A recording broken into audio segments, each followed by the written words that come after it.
ग्रंथों में लिखा गया है कि यदि मनुष्य मौन रहना सीख ले तो उसकी अधिकांश समस्याएं स्वयं ही समाप्त हो जाती हैं। और सत्य में मौन में बड़ी शक्ति होती है, बड़ा बल होता है।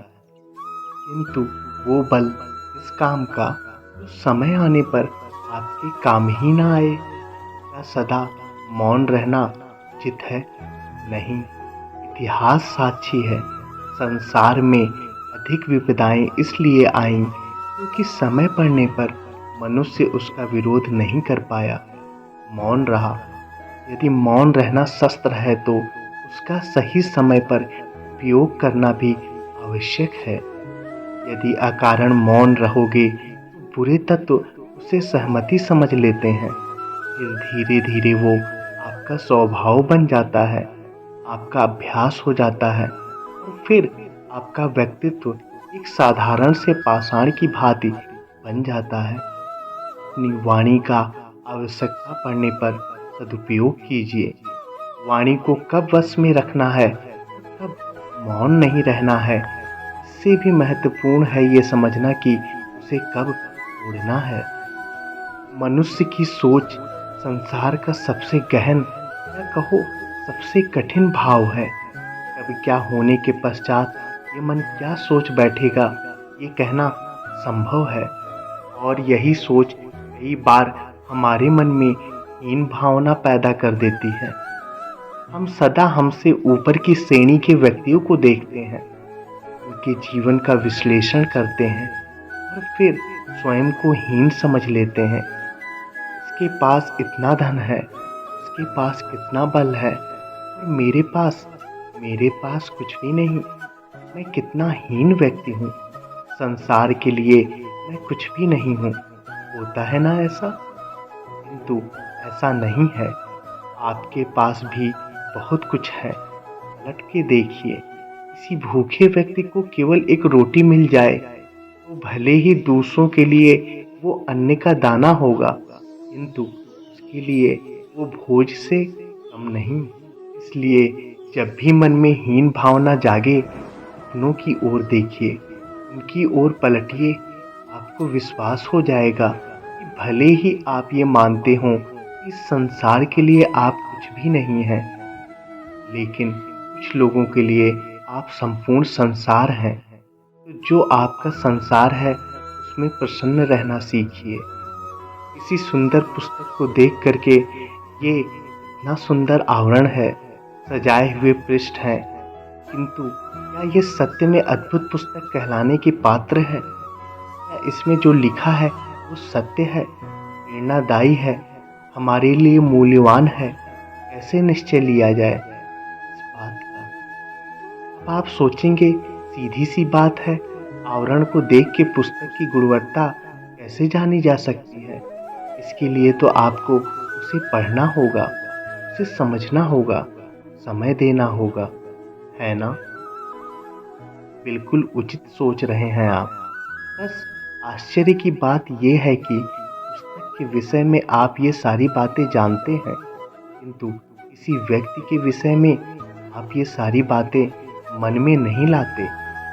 व्यक्ति का मूल्यांकन भी उसकी वस्तुओं से, उसके शारीरिक रूप से, उसकी सुंदरता से नहीं किया जा सकता। उसके लिए आपको उस व्यक्ति को पढ़ना होगा, उसे समझना होगा, उसे समय देना होगा। और हम क्या करते हैं?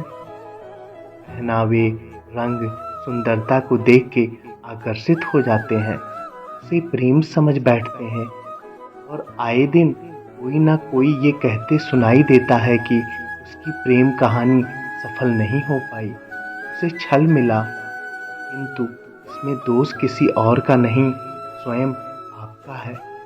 आपने उस व्यक्ति को समय नहीं दिया, आपने उस व्यक्ति के विचार नहीं परखे। प्रेम 2 क्षण में बनने वाला पकवान नहीं है। इसका स्वाद चखने के लिए आपको जीवन भर का समय देना पड़ेगा। समय दीजिए, एक दूसरे के रूप से नहीं, आत्मा से जुड़िए। मन बड़ी ही विचित्र कीर्ति है। ये मन शरीर के किस अंग में बसता है कोई नहीं जानता, किंतु संपूर्ण शरीर इस मन की इच्छा साकार करने के लिए प्रयास करता रहता है। अब यदि मन कुछ खाने का करे तो व्यक्ति उसकी इच्छा साकार करने का माध्यम ढूंढता रहता है। अब यदि मन किसी को शत्रु समझ ले तो व्यक्ति उसे नष्ट करने का हर संभव प्रयास करता है। अब यदि मन किसी से प्रेम करे तो उसकी प्रसन्नता के लिए हर सीमा लांघने के लिए सज्ज रहता है।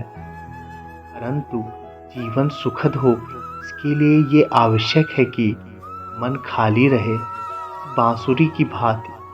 भीतर कुछ भी नहीं, न राग न द्वेष, भी तार छेड़ने पर स्वर निकलता है।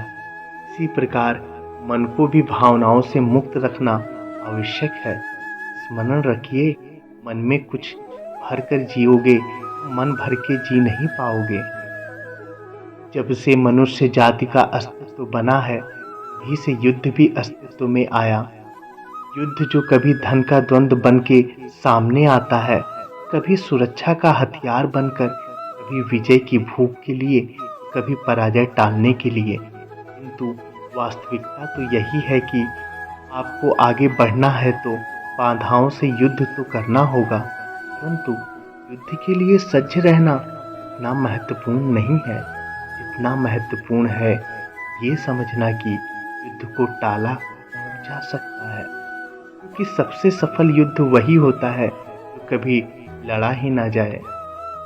आप युद्ध में विजय प्राप्त करके स्वयं का मान तो बढ़ा लोगे, किंतु अपना बल खो दोगे। इसलिए जहाँ तक हो सके युद्ध को टालो, शक्ति को संग्रहित रखो, ताकि जब ये युद्ध धर्म बन के सामने आए आप उससे पूरे बल के साथ लड़ सको।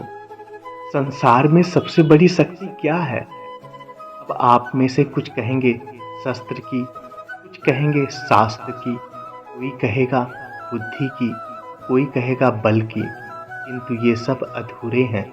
संसार में सबसे बड़ी शक्ति है मित्रता। यदि सच्ची मित्रता प्राप्त हो जाए तो वही सबसे बड़ा धन है। जब आप कठिनाइयों में होंगे तो मित्रता शस्त्र बनकर सहायता करेगी। मार्ग भटक जाओगे तो मित्रता शास्त्र बनकर आपको राह दिखाएगी। षड्यंत्र में फंस जाओगे तो बुद्धि बनकर बाहर निकालेगी। अकेले हो जाओगे तो ममता बनकर साथ निभाएगी। तो यदि इस संसार में कुछ कमाना है तो धन नहीं, मित्रता कमाओ। और स्मरण रखिए, यदि इस संसार में मित्र बनाना आपकी सबसे बड़ी दुर्बलता है तो आप इस संसार के सबसे शक्तिशाली प्राणी हैं। ये वीडियो यहीं पर समाप्त होती है। आशा करता हूँ वीडियो के माध्यम से आप बहुत कुछ सीखे होंगे। अगर अभी तक आपने हमारे इस चैनल को सब्सक्राइब नहीं किया है तो सब्सक्राइब कर लें और बेल आइकन के बटन को दबाना ना भूलें, ताकि ऐसी ही ढेर सारी वीडियो आपको आगे मिलती रहे। धन्यवाद। राधे राधे।